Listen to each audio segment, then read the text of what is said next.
What's up, everybody? Welcome to State of the Nation, the Athletics Raiders podcast. Jimmy Durkin and Vic Tafur. We are hanging out in Alameda. And Vic, this 1-17 getting ready to take on a Chargers team that, I mean, they've kind of gone a little bit under the radar just because obviously down in LA, they're under the Rams radar. AFC West-wise, they're under the Chiefs radar. But 6-2, they're really one of the best teams in the NFL. They really are. They won 5 in a row now. And I think they the last time they played the Raiders, the score was probably closer than the game was. I think it could have been a much bigger score. But Philip Rivers is having a great year, a lot of targets. They got 2 really good running backs. Defense has been tough even without Bosa. Bosa's back, I think, in a week or two. So, yeah, they've done a really nice job. I think they're definitely one of the teams to watch in terms of the playoff race the rest of the way. Kind of old news by now, but you broke it on Saturday that the Raiders obviously cut Bruce Irvin, and as the week went on, he ended up signing with the Atlanta Falcons, gets to go home and play for Atlanta. Let's just talk about why did this not work out? Why did the Raiders finally decide to move on from him? Obviously, the way things were going, he was not playing really at all. They looked at him as not much more than a situational pass rusher. Yeah, Gruden said it was a bad scheme fit. I think also, obviously, there was probably a disconnect between Bruce and the staff. He went from being a team captain and a guy they talked up all the time before the year started to a guy who wasn't playing much. Kind of, if you watch some of his plays, and the Broncos game especially, the effort maybe wasn't always there. But I think and I don't want to defend a guy who doesn't give maximum effort at all times, but I think if you're a guy who was team captain and your team is getting blown out by the Niners national TV and you can't get in the game, I think I can see why you'd be frustrated. I think that's why he came to Gruden and said, hey, man, this, what's going on? They both kind of call it a mutual agreement, but they said, you know what, we're going to cut you. And for Bruce, it worked out great. He went home to Atlanta. He got more money. He got $1.5 million on top of what the Raiders are paying him already. So on top of the $3.8 they owe him, he's getting another $1.5, playing for a pretty good team. So I know the Atlanta beat writers tweeted out when the first day of practice over there, he ran on the field and said, I'm free, which again I think speaks to people like Raider fans I get it, they're bitter, they're mad, and they think that, I think he quit on him. And but at the same time, it shows you just how bad this has gone when a guy who the coaching staff was behind as a team captain, his first thing he says is, I'm free, like I'm out of prison. That's not good. I mean, I think that speaks to a lot of veterans are feeling here. I just think that it's a bad situation. Well, to replace him on the roster, I guess they added a couple more veterans this week, Coney Ealy and Jacquez Smith. What can you tell me about those two guys? I mean, Ealy's a guy that he was a guy that was a pretty good pass rusher at one point. Hadn't played much. He hadn't played in a while. So he had 3 sacks in the Super Bowl. He was one of the Super Bowl stars for the Panthers team, but really kind of disappeared since then. He's a big guy, but he's bounced around on 3 or 4 teams. So I'm not sure how much you have there. The other guy, Jacquez Smith, had a bunch of sacks the first couple of years, and he had knee problems and hasn't played much the last 3 or 4 years. But talked to Clinton McDonald, a former teammate of his in the Buccaneers, who says he really can be a guy who can help. He had 3 sacks in the game once. He didn't know why he wasn't signed all this time. His knee is fine. So I guess it's a roll of the dice, but at this point, that's all you got. So I think Clinton McDonald vouches for him, which is good enough for me. So we'll see if he can help. A lot of heat obviously has been given to this defense and the group, the work that Paul Guenther has done, and question about that work. But Paul talked this week, and you were there, and basically, I mean, kind of stating the obvious a little bit, but this wasn't exactly the group that he was expecting to work with. Yeah, I thought it was interesting. He mentioned the obvious guys. He mentioned Mack as a guy he thought he was going to be able to coach. He mentioned Vanner Dose, who everyone keeps talking up, who's back soon, but he wasn't there at the beginning. He also mentioned Jelly, obviously got hurt. He also mentioned Navarro Bowman, which I thought was interesting because I think that was something that we talked about in the offseason. Now, he's a guy they wanted to re-sign for their price. Yeah. And clearly, his price and their price were not even close. But I think that was a guy, when Guenther came in and started jotting things down on napkins, like his defense, how's it going to look, what they're going to do, he had Mack and Bowman on that napkin, and I'm sure he had some big plans. So I just think that I don't think he's done a good job this year. I think the defense has been terrible. He definitely, I think, should own a part of that. But you can see his point where this is not what he signed up for. These are not the guys he thought he was going to get. He tried to bring some veteran guys in. Some guys knew his system. Reggie Nelson, Emmanuel Amur. Those guys have not played well. You see veteran guys make big mistakes in that game last Thursday. So I think the defense has been historically bad. This is like one of the worst defenses in the history of the NFL. And he has to own part of that. And I think he's trying to say, hey, I don't want to own all of it, which that's fine. But I just think that it's been a really bad year. I think he's kind of not looking at there's a lot of hope. I mean, you want to think there's hope Yeah. the next 8 games, but just talent-wise, personnel-wise, and even scheme-wise, I'm not sure there is. Yep. One guy that was kind of a reason to be hopeful, has played well, has had a good year, although he's been slowed down a lot recently, is Jared Cook, a tight end that's really never had this large of a role on an offense. He's had a big role here, but teams have been slowing him down a little bit lately. Yeah, I was wondering if he's getting more attention or if the teams are approaching him differently, but Greg Olson said no. It's just a simple fact that Derek Carr didn't have enough time in the pocket to find him. So, even Gruden said that he was open a few times last Thursday. He just didn't have time to get him the ball. Yeah. So that's got to happen. If you're going to score points and somehow avoid this, as bad an ending of the year as we think it's going to be, he has to be a big part of that. He has to have some big numbers and lead this offense. All right, well, we promised that we would go mailbag heavy, and that's what we're going to do. So, State of the Nation mail time. We solicited questions yesterday, and we're going to take a bunch of them here. And we'll start with a question here from Hank Pavley. You kind of started to answer this already on Twitter, but he asked, and we'll talk about it more here. What are your and Vic Tafer's over-under on games won by the Raiders in the second half of the season? You said an over-under in a reply to that at 1. We've kind of discussed and maybe an alteration. It's a bad number because nobody's making that bet because no one's betting the over. Like I think everyone would probably, and nobody's betting the under because you don't. Right? Who's going to bet that a team's not going to win? Not going to win another game? I should know better than that. That's a bad line. So the new Vegas over/under line for Raider wins the rest of the year is a half a win. So either you think they'll win one more or they won't. And that's a tough question. I mean, that's not easy. I mean, people look at games they play Arizona, but I mean, I'm sure Arizona's looking at you guys like, hey, it's time to eat. I mean, like the Niners just ate, we want to eat. So I just think that this defense is it's impossible to really think this defense can beat anybody. Yeah, I mean, I think if I was betting that, I probably would bet the over just because it's hard to go a whole season and not kind of step into a win. I mean, we have seen Derek Carr and you like nice things. You want to root for like sunshines and picnics and little kids dancing in the park. Yeah, I'm with you. I'll take the over. I wouldn't bet a lot of money on the over. It'd be a very small bet on the over, but I like these guys. I hope they find some success this year, but I think it's a tough bet. I don't think it's by any means a sure thing they win another game. Well, what is the key to them getting one win? You have a stat for us. Stat of the day. Stat of the day. Boom, boom, boom. The Raiders are 1-0 when a running back gets over 100 yards this season. Undefeated. Perfect. So Doug Martin, they got to feed Doug Martin. He's going to save the season and get you that one win you need to win your bet. So I think Doug Martin's looked pretty good. He had that fumble, but otherwise I think he's had some life in his legs. I just think the O-line, hopefully they're a little healthier. They can kind of give him some push, but that's probably the recipe to success is you have him run the ball a little bit, buy yourself some time, and find Cook for some plays, and hopefully you're going to need to score like 28 points or 30 points to have a chance to win, but this offense should be able to do that. This offense still has some tools on it where against some bad defenses they can score points. All right, next question up from Mike Gorelli. What is your gut feeling about Gruden and Carr? Will he build the team around him? Will he move on for him? Or, and this is where I'm going to lean, does he not even know himself yet right now? Yeah, I think that's probably the way to go. I think it's really impossible to predict Gruden what he's going to do because he's shown that he'll change his mind at the drop of a hat. He'll say things which may not be entirely true.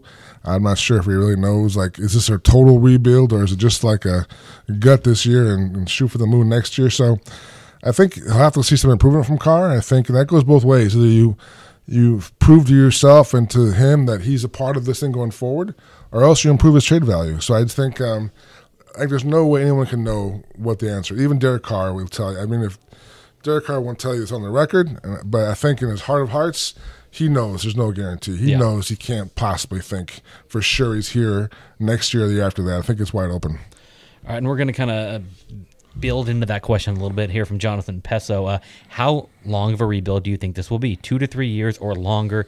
Do you think there will be a vast improvement, at least on offense next season, because of the fact that theoretically, at least DC will be in the second year of Gruden's offense? As Jonathan says, I hope he will be. Or will it have little impact? So how long of a rebuild do you think? We'll start with that. I mean, if it's longer than 2 to 3 years, that's not good. No, I mean, the neon lights go on in 2 years in Vegas, so I think that's what it's all about. You got to have a big enough splash, a good enough team where people buy tickets, or the market's excited about it, and so I think that that's why the Carr thing is so fascinating. Because if you don't think he's your guy going forward, then you have to draft a young guy, like a new foundation of the offense by 2020. I'm not sure. So I think that it's a 2-year rebuild. I think they have to be competitive and exciting to watch in 2020 because that's when I'm sure Mark Davis is not happy now, but I think he'd be really upset if they were not good in 2020. Yeah, and they have to start showing something next year. They don't have to be good next year, but they have to say, okay, hey, we've got, ideally you want to kind of have it figured out what you're doing at quarterback next year. You want to be able to know if Carr's your guy going forward. I don't know if you, at that point, if you decide that Carr's not your guy, you have to, maybe bring somebody in the draft this year. But I don't see them using one of their first rounders on a quarterback.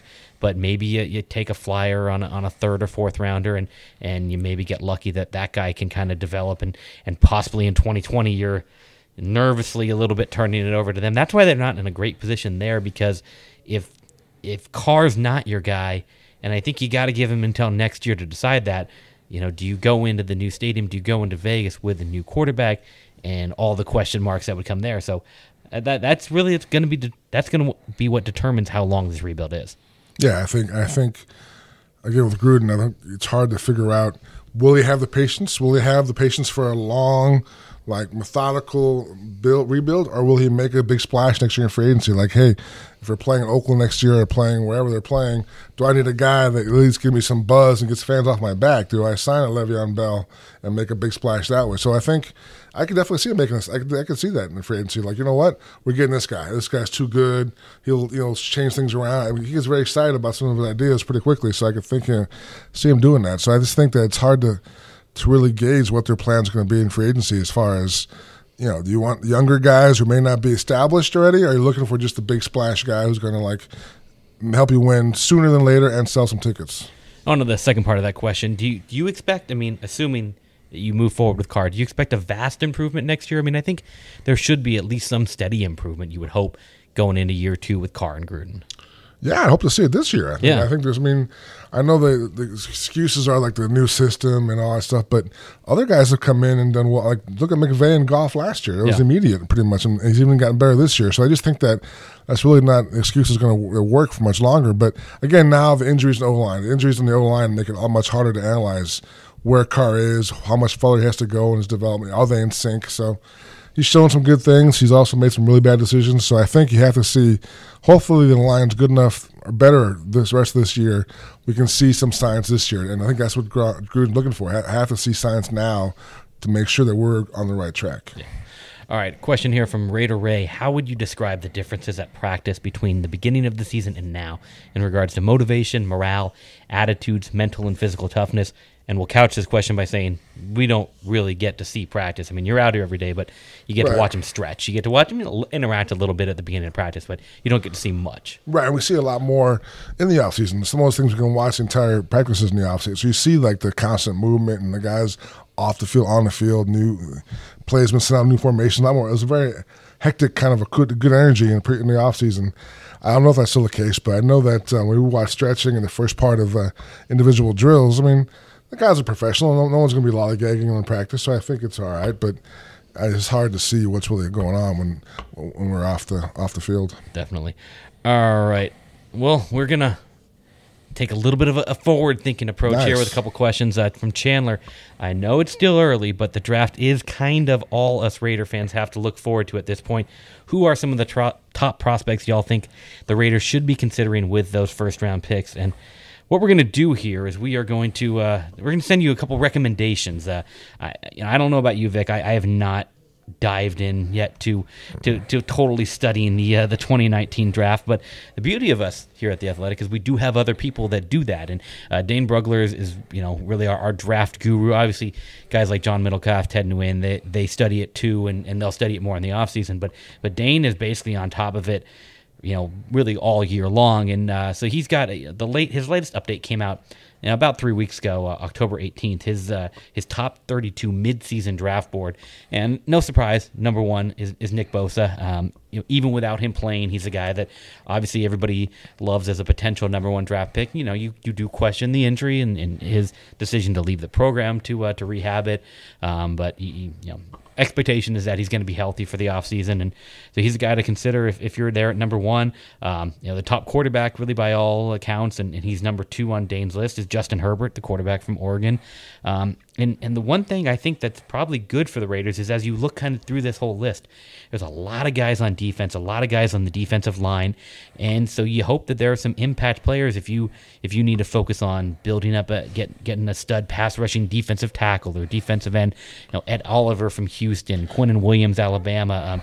There are guys like that available, and it is a pretty good defensive heavy draft.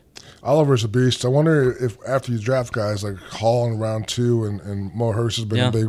I wonder if you address D-tackle that early, but I think you may have to. But I think the obvious needs pass rusher, and I think Bosa is pretty good. And I haven't watched a lot of college ball. I've kind of started dipping my toes in a little bit. I like the 2 linebackers in Kentucky. I think that's definitely. But this team doesn't really draft linebackers historically, so that's maybe they should learn their lesson and get one early for a change. And that might be fun, like a whole new world, like a linebacker who can stay on the field for all 3 downs and make some plays. So, but it's definitely. I understand Raider fans looking to the future because the present's not terribly exciting. Continuing on with that look ahead from Rob Phillips, who are notable free agents this offseason, who the Raiders should pursue, and you've mentioned a couple times on the show Le'Veon Bell.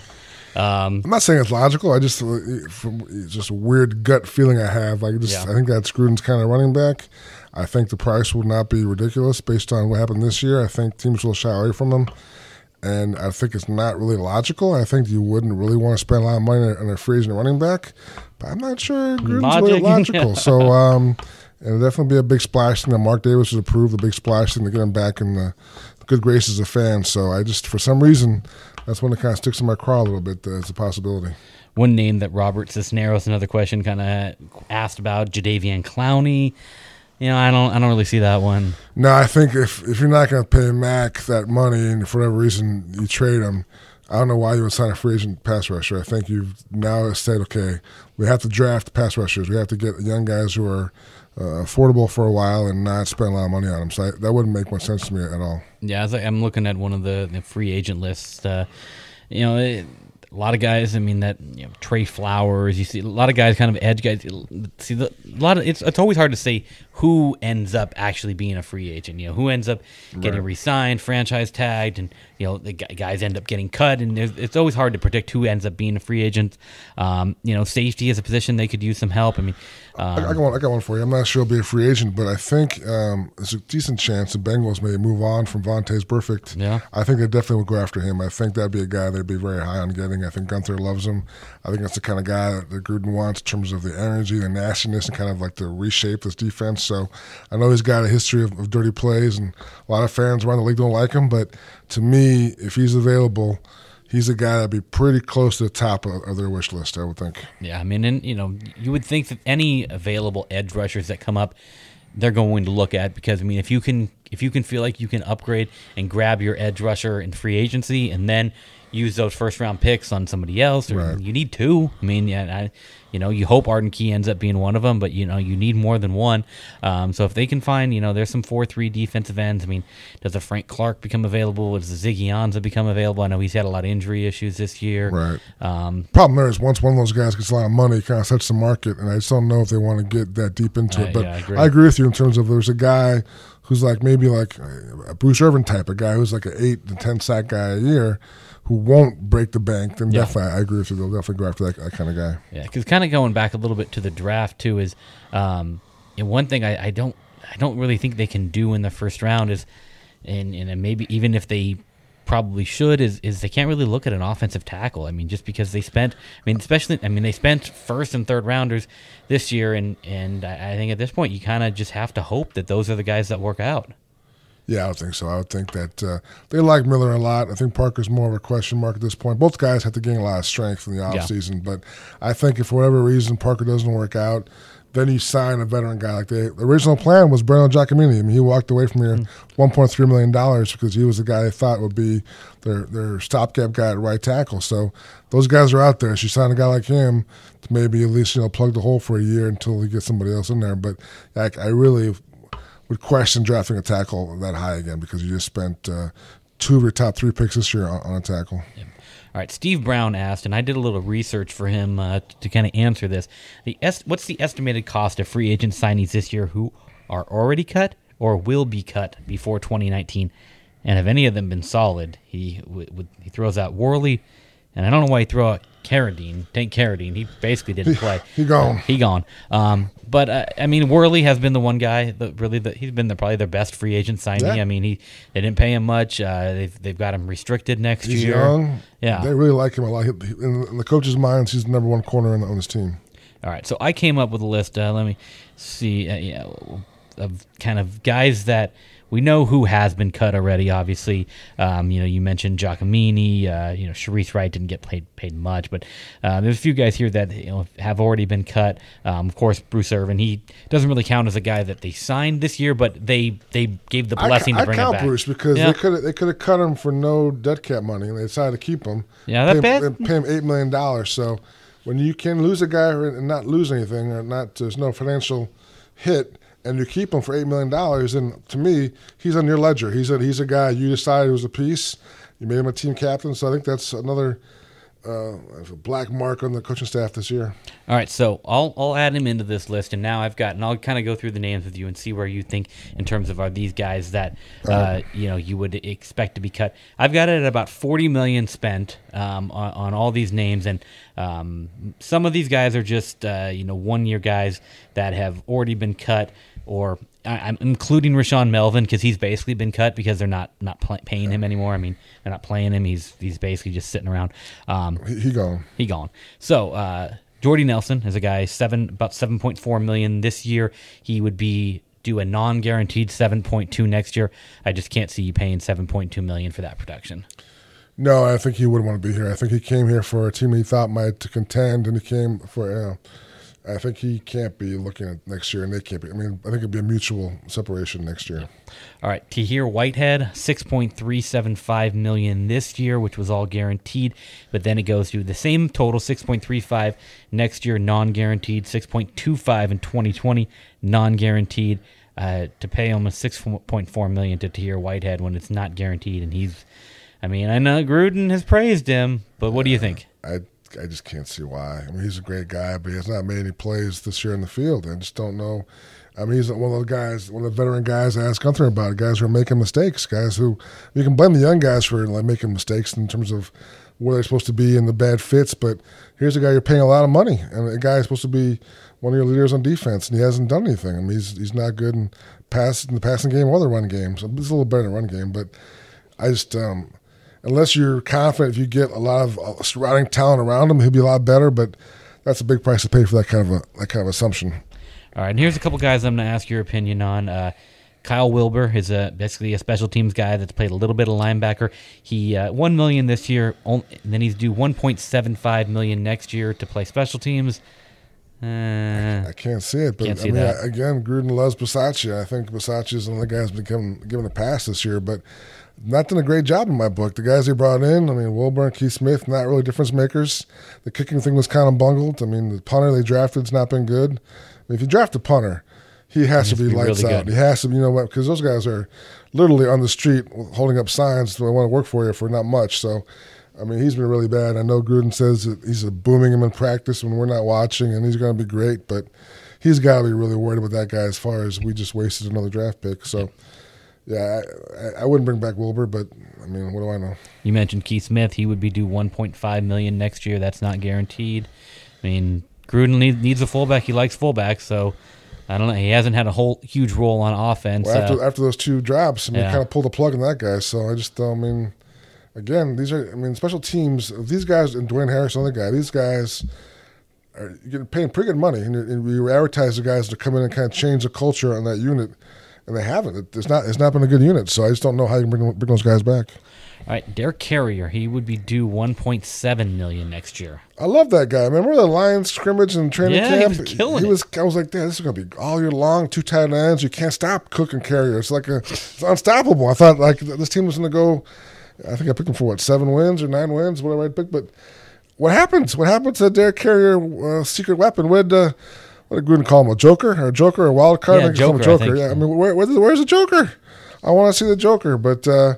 Yeah, you can't pay that guy that much money for be a non-factor, and I guess I'll say the card didn't have time to throw to the Joker, but that's why you have a Joker. He's a wild card. I mean, but yeah, it was really weird. That line scrimmage, I was like, wow, that was a great pickup. That guy's, I think I wrote about it. That guy's going to be a nice part of this offense. Now he has, 5 catches, 6 catches? Yeah. The most notable moment was Derek Carr throwing the interception in the end zone down in L.A. when he tried to get it to Carrier. Yeah. Yeah. Nope. All right, A.J. McCarron, and you look at that trade, you bringing him in. Now, for this year, it kind of not that bad. They only had to pay him $900,000 this year, but next year they would owe him $5 million. The way his contract. Are you serious? Yeah, it's non-guaranteed. Wow. I think he's gone. You can't pay him $5 million to be your backup. I would certainly hope not. Wow, I had no idea it was $5 million. Yeah, because he signed. It was like a 2-year, $10 million deal that he signed with Buffalo. But I think it was basically this. It's one of those where it's the signing bonus up front. So his $5 million that he got this year was largely the signing bonus, and so the Raiders did not get stuck paying him very much this year. So not a terrible deal for them this year, but next year it is if you get a 5th-round pick for him. Yeah, I mean, is he that much better than E.J. Manuel? No. That you lose a 5th-round pick for a guy you're not going to keep next year? Yeah. Wow, I didn't know that's bad. So, no, A.J.'s gone. Yep. All right, and then I'll kind of mention some of the guys. And again, these guys always come back for less money. I mean, if they said, you could restructure. Yeah, if A.J. come back for $2 million, it was okay. Yeah. All right, another guy, Lee Smith. He is 3.25 this year. He would make 3.35 next year, non-guaranteed, $2.4 million in 2020. Does Lee Smith, kind of locker room spokesman a little bit, does he come back at that salary? I was surprised Lee came back this year. I think even Lee would tell you that he was a little surprised. He thought he might be gone when the season was over. Obviously brings a lot of intangibles. He's definitely a good guy in the locker room. Production-wise, I think it's kind of up in the air a little bit. He's not going to catch a lot of ball. He'll say he's more of a blocking guy. But and again, it's hard to judge because O-lines has been so hurt. You can't really judge the whole unit together in the running game. But that seems a little steep. I think you could probably get Lee for a little less than – sorry, Lee, probably a little less than that. I think maybe he'll come back for less. Yep. All right, another guy, another special teamer who really only got to play one game, Andrew DePaula, do $905,000 next year, $955,000 the following year. Obviously, no guaranteed after this year. If you like what you got right now, you probably go ahead and say goodbye. Yeah, the kid's been fine. I haven't noticed Trent Sieg at all, which is a good thing. I haven't noticed any bad snaps or any bad plays. So, very smart kid. I think dirt cheap, God bless him. So yeah, I would think he would keep him on. Yeah, and the rest of that $40 million that I mentioned was spent on these guys. These are guys that are already cut. That basically you wrote a check for them to come hang out. You mentioned Giacomini, 1.3. Tank Carradine got 1.25 million to come hang out. Sharice Wright only 90,000. Matt McCrane for a few weeks got 112,000. Brian Price 74,000. So. In terms of what they would save by all these names that we've mentioned, by cutting them, adding in Bruce Irvin to that mix, they could save $36 million against next year's cap by moving on from all those guys. Wow, that's pretty crazy, man. Brian Price got $74,000 for hanging out for a couple of weeks. Yeah, it's a great league. It's a great league. I mean, and then if you look at some of the 1-year deals of guys that have not really worked out in money they spent on those guys, Reggie Nelson obviously $2.5 million, Marcus Gilchrist $4 million, gave $1 million to Leon Hall. At least Emmanuel Lemur was only $880,000. Rogers Cromartie won about $1 million. Although maybe some of that recovered from his retirement. But, yeah, I mean, it was not great money spent this free agency, this offseason. But the only one of those guys you just mentioned that might be back is that could be Leon Hall. They like Leon Hall. I think he wouldn't cost a lot. He's definitely a good locker room guy. Started off really strong. He's not been as strong of late, but, again, I think that's hard when the whole team kind of hits the cliff. So, but I could see Leon Hall being back next year. All right, question here from Sports Junkie. Do you think Gruden really didn't like this roster, or is he sick of hearing he won with Dungy's team and is trying to do it with his own now by getting rid of everyone? That's a popular Twitter theory. I just don't know if that's logical. I mean, that sounds... why would you at the end of the day, you get credit for wins. Yeah, he did. I mean, if you, it's people look back at these things and they pick it apart too much. Like, now everyone's looking back at the Raiders' 12-4 season. Oh, they were lucky. That roster wasn't very good. I mean, you know what? You win 12 games in the NFL. You've earned it. You've been clutch. There were a lot of clutch plays that year. I think it's unfair for teams to look back. Oh, they were lucky. They had a lot of good breaks. The roster wasn't that great. You know what? 12-4 is 12-4. They did it. So I mean, exactly. So and look at Gruden. He won a Super Bowl ring, and I'm sure that's all he cares about.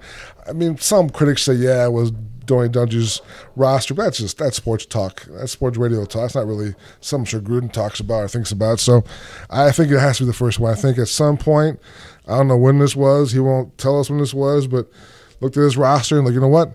This ain't going to cut it.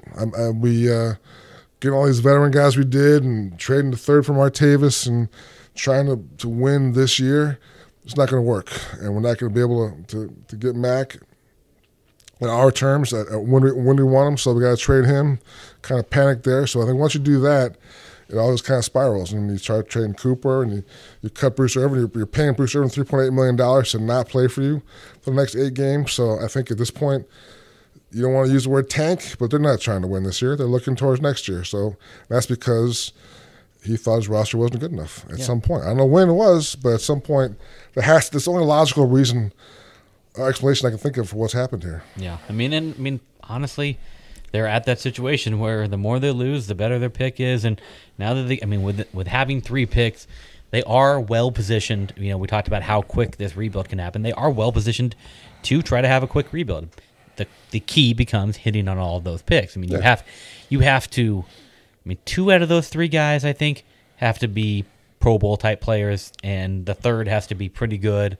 At least, you know, obviously they all have to be starters. They all have to be guys that you can immediately plug in and they can provide production for you. And then you got 2 more picks, obviously, coming the following year. And I mean, the Cowboys pick that they're getting could end up being another top 10 pick. I mean, that was a fleecing. I mean, I give John Gruden full credit for that one. That was a great trade. I mean, with the position that your season was at, where you were already done, and you were able to turn a guy who had been disappointing you for a year or so into a first-round pick. I will never give Gruden anything but credit for that one. That was a great trade.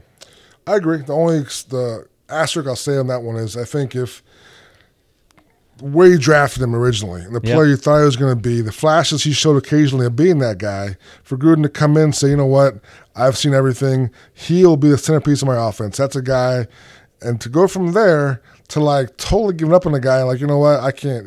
Give me whatever, like a mid-first round pick. That's what they thought it was going to be. That's fine. So I just think it is a good trade. They got good value. They reached a point where it made no other sense to do that, anything but that. But if he was a guy you thought he was, and you drafted him at the beginning, and also at the beginning of the season, that's not good value because there's not going to be a guy like that available when they pick in the first round. If you wanted a potential game-breaking receiver. Yep. All right, question here from Turd Ferguson. A guy named Turd, I like it. Any guesses on if, who Gruden That's from a TV show. That's from Parks and Recreation. Okay. Any guesses on if or who Gruden may bring in someone to manage the personnel side? Hard to see him keeping Reggie when he speaks out both sides of his mouth about him. Well, I'm a betting man, so if I could bet money on someone and not have a date, just so like at some point it'll happen, I think Bruce Allen will be here at some point. Bruce Allen will be the guy, kind of Gruden's new right-hand guy. I'm not sure if it's next year or the year after that when they go to Vegas, but that's what I think will happen. And I don't know where that leaves Reggie in terms of short term, but I do think at some point they'll definitely have to part ways. Yep. All right, here from TSC Wet Clean. I know it's been a tough year for Raider Nation. Any chance we see Marshawn play again? And any update on the City of Oakland lawsuit against the Raiders? Marshawn came out to practice the other day. Very nice. He was in a good mood, saw all his teammates. The limp, he has a groin injury, and the limp was really severe. Like, it wasn't just like an Oakland strut. It was like a big time, like, he's still in pain. So to come back that quick and just for one game, one home game, or two games total, I'm not sure why he would do that. And I'm not sure why the Raiders would want that. If the Raiders are going to be, let's be optimistic, so they're 2-12 at that point. Why? Why would you bring Marshawn back then? Why not just keep running the Jalen Richard and Doug Martin and DeAndre Washington, guys who might be pieces in the future, because Marshawn Lynch is not a piece for the future. So it'd be kind of cool, like a last going away party in Oakland on Christmas Eve. Monday Night Football, right? Yeah. I mean, because you're not going to play him. You're not going to play him the next week in the cold in Kansas City. No, so it'll be a one-time deal. So I guess why not? But it doesn't make a lot of sense. I just think, based on what I saw, that'd be quite a rigorous rehab for him to come back that soon and for one game, it doesn't seem like a really great plan. Yeah. All right, final question, and this is one that probably really doesn't have any answer. Last guy, second part of the lawsuit. Still talk. Nothing's happened. Lawyers are saying we're going to sue, but there's been no lawsuit. So I think, to me, that speaks volumes that it's just posturing. I think everyone's posturing both sides. And really, I still don't think there's any other place they can play next year but Oakland. I know there's a lot of other ideas floating around, and there's anger and there's resentment. But you know what? There's an empty stadium in town, and there's a team that needs a place to play.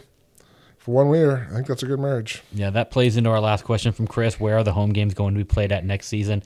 And, I know I've always thought that it would be Oakland. I've, started to lower my percentages of my thought that it would be Oakland, but it's the place that makes the most sense. I think if I recall the numbers correctly, the Raiders, their rent at the Coliseum used to be about $1 million.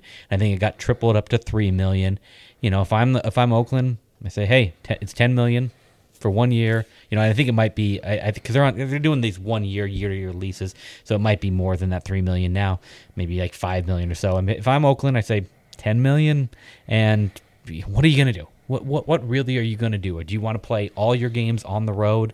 I know Tim Kawakami has suggested and not really got any blowback from talking to people in the organization that there's a possibility they could play 2 international games next year, maybe a game in Mexico City and a game in London. And if you don't like your situation here at the Coliseum and you're in a rebuilding mode, I guess you might not care that much. You're not going to love it. But right. There's also an empty stadium in San Diego, which I think I bet you Mark Davis wouldn't mind that, but I'm not sure the NFL would want that to happen. I think there's still that. I don't know if there's an out clause for the Spanos family and the Chargers, but if that just totally falls flat in LA. There might be a plan to get him back in San Diego at some point. I just don't know if you want to give the Raiders that platform for a year. So it's possible if there's no other resort, but for some reason, I think the NFL will not be really high in that plan. So that's why I think that's also a long shot. Well, and then part of the complication actually there is I know there was earlier this week in the election, there was actually a measure that was that passed for San Diego State to basically turn that into a new part of its campus and get a new football stadium for San Diego State. So, we're talking about stuff that involves the Cal State system and all that. So I don't think construction on any kind of anything in terms of that project would start anytime soon. Yeah, and we're talking about so much money now that, Mark can just write those guys a check and say, just wait a year. And they're okay, that's cool. So I just don't know. The money's there. The Raiders are going to be printing money in Vegas before long, so I don't think the money doesn't really matter as far as next year. They'll spend whatever it takes to play wherever they can, but I still think Oakland makes the most sense. Yep, me too. All right, let's wrap this up with, you want to make predictions for Sunday against Phillip Rivers and the Chargers? I did my VIX picks. I have the Raiders losing by 9, so the spread's 9.5. They open at 10, which is like the biggest home dog for the Raiders since that Broncos game. They got blown out the season finale with Peyton Manning since the record. So I think they were plus 13 that day. They're plus 10, down to 9.5 now. So there's no reason to pick the Raiders based on what we've talked about. I think a lot of players have checked out, but it's a big number. I think there's a big back door. I can see the Raiders being down by like 23. And 2 late touchdown passes from Derek Carr to Brandon LaFell. They lose by 9.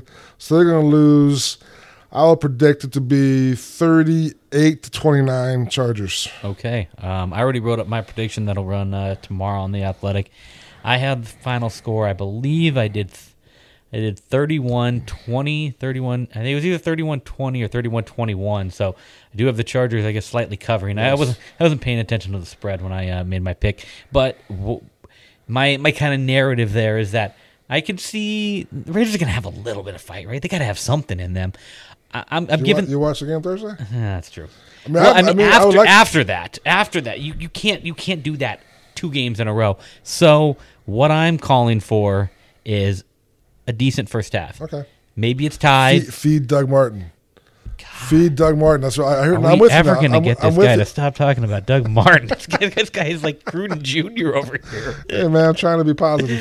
So I've given him a good first half. They come out. Maybe a first drive touchdown. Wow. We still do see glimpses every once in a while. Derek Carr in that offense, for a drive. I guess the first 5 plays last week. Yeah, I mean, the script usually, that early script. So a first drive touchdown, I'm giving them maybe tied at halftime, and then the Chargers take over the game in the second half, and they win it. I agree. We'll know right off the bat because Colton Miller's been playing with his bad knee. He got knocked out of the game last week. Now he's back. A big knee brace is back there. It was off for a while. It's back now. So I think you'll see if he gets bull rushed and he can't really hold his ground, then it's going to be a long day. So I think you'll know right away if he and Parker are up to the challenge. They weren't the last time they played the Chargers, so I think you'll know right away if you have a chance to get your early touchdown and the. Actually, you don't have them covering. I have them covering. So you have them covering. We both have interest in that first drive to see where we're at. All right. Well, we got to have interest for something, right? That was a question we didn't get to, but what was the question? There was a question. What do we have to watch the rest of the season? And you kind of addressed that earlier this week. I have to watch, man. I got to watch Johnny Townsend if he can turn around. I'll be charting punts the rest of the year. You know what I want to see at some point? I want to see them get Johnny Holton out there at cornerback. Dude, that's not going to happen. I'm grasping, man. I got to grasp. You are grasping, but I want to see Giorgio back. I mean, the young kid's nice, Daniel Carlson, but I think Matt Bryant is almost back. He's not back this week for the Falcons. He'll be back, I think, in 2 weeks. So they'll cut Giorgio, who's been nails so far for him. So, he's dirt cheap, and the teammates love him, and he's actually a veteran guy. I thought did a pretty good job last year. So I want to see Giorgio back and kind of add a little spice to the locker room and to the rest of the year. All right. Well, sounds good. Well, thank you guys for listening, and we will be back again on Sunday from the Coliseum when the Raiders take on the Los Angeles Chargers. Peace.